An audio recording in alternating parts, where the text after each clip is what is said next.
So, after 3 months of traveling through the wilderness, the Israelites finally arrived at Mount Sinai. This was a big moment. God told Moses to get the people ready, because they were about to meet him. Can you imagine? The creator of the universe was going to speak to them. But there were rules. Only Moses could go up. The rest had to stay at the base of the mountain, no touching. Then suddenly, the mountain erupted with thunder, lightning, and the sound of a deafening trumpet. And then, fire! It looked like Mount Sinai itself was burning as God descended upon it.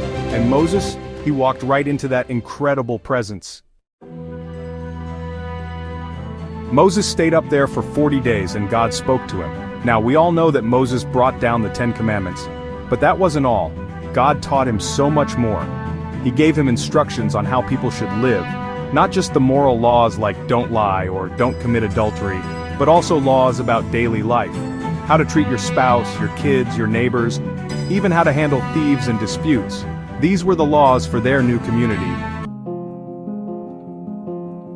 And then God gave Moses detailed instructions on worship. He told him exactly how to build the tabernacle, the special place where God's presence would dwell among his people. Every little detail, down to the clothing the priests should wear. Imagine Moses trying to remember all of this, probably asking 1,000 questions to make sure he got it right. But while Moses was up on the mountain, things weren't going so well down below. The people got impatient. "Where is this Moses?" they asked. So they went to Aaron, Moses' brother, and demanded that he make them gods to worship. And well, Aaron gave in. He told them to bring their gold, melted it down, and made a golden calf. Now, why a calf? Because in those times, cows were seen as symbols of strength and fertility. People often worshipped them.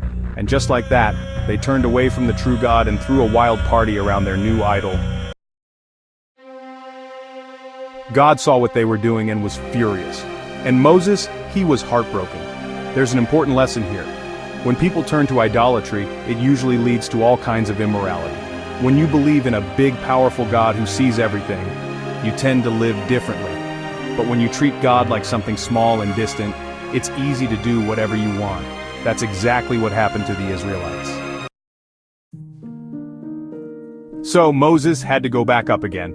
Another 40 days, another chance for the people to make things right. And in the end, they did. They built the tabernacle, just as God commanded. But here's something interesting. Where did they get all the gold, fine linen, and expensive materials for it? Weren't they just slaves in Egypt? Before they left Egypt, God told them to ask their Egyptian neighbors for supplies. And guess what? The Egyptians handed over their treasures willingly. God had already provided everything they needed. And not just materials, he gave wisdom to skilled workers to craft the tabernacle beautifully. Think about that. The first time the Bible mentions God giving wisdom, it wasn't for preaching or studying, it was for craftsmanship. God values all kinds of talents. Whether you're a builder, an artist, or just someone who knows how to encourage others, your gifts matter to him. And finally, when the tabernacle was finished, something amazing happened. God's presence, his glory, came down like a cloud. It was so powerful that even Moses couldn't enter. This was just the beginning. The Israelites had seen God's power and received his laws. Now they had a choice, to obey him or not. And that's the choice we all have today. Will we follow God's ways or go our own way? The truth is, no one can fully obey God's laws on their own. That's why Jesus came, to fulfill the law for us and to offer us grace. Through him we can truly live in God's presence, not just for a moment, but forever.